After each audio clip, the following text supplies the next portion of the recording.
In this video, I'll be continuing my series on quantum computing in discussing the NOT gate. So if we take our basis states of 0 and 1 as described in vector notation here, the NOT gate denoted by an X can be described as a matrix here. The function of a NOT gate is to switch a qubit from either 0 to 1 or from 1 to 0.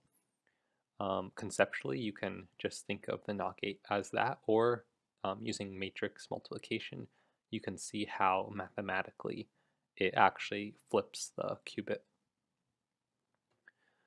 Conceptually, you'd also can sort of see how if a NOT gate is applied twice, you should get the same qubit back, because it'll flip, say if you start with 0, it'll flip it to 1 and then back to 0, or 1 will be flipped to 0 and then back to 1.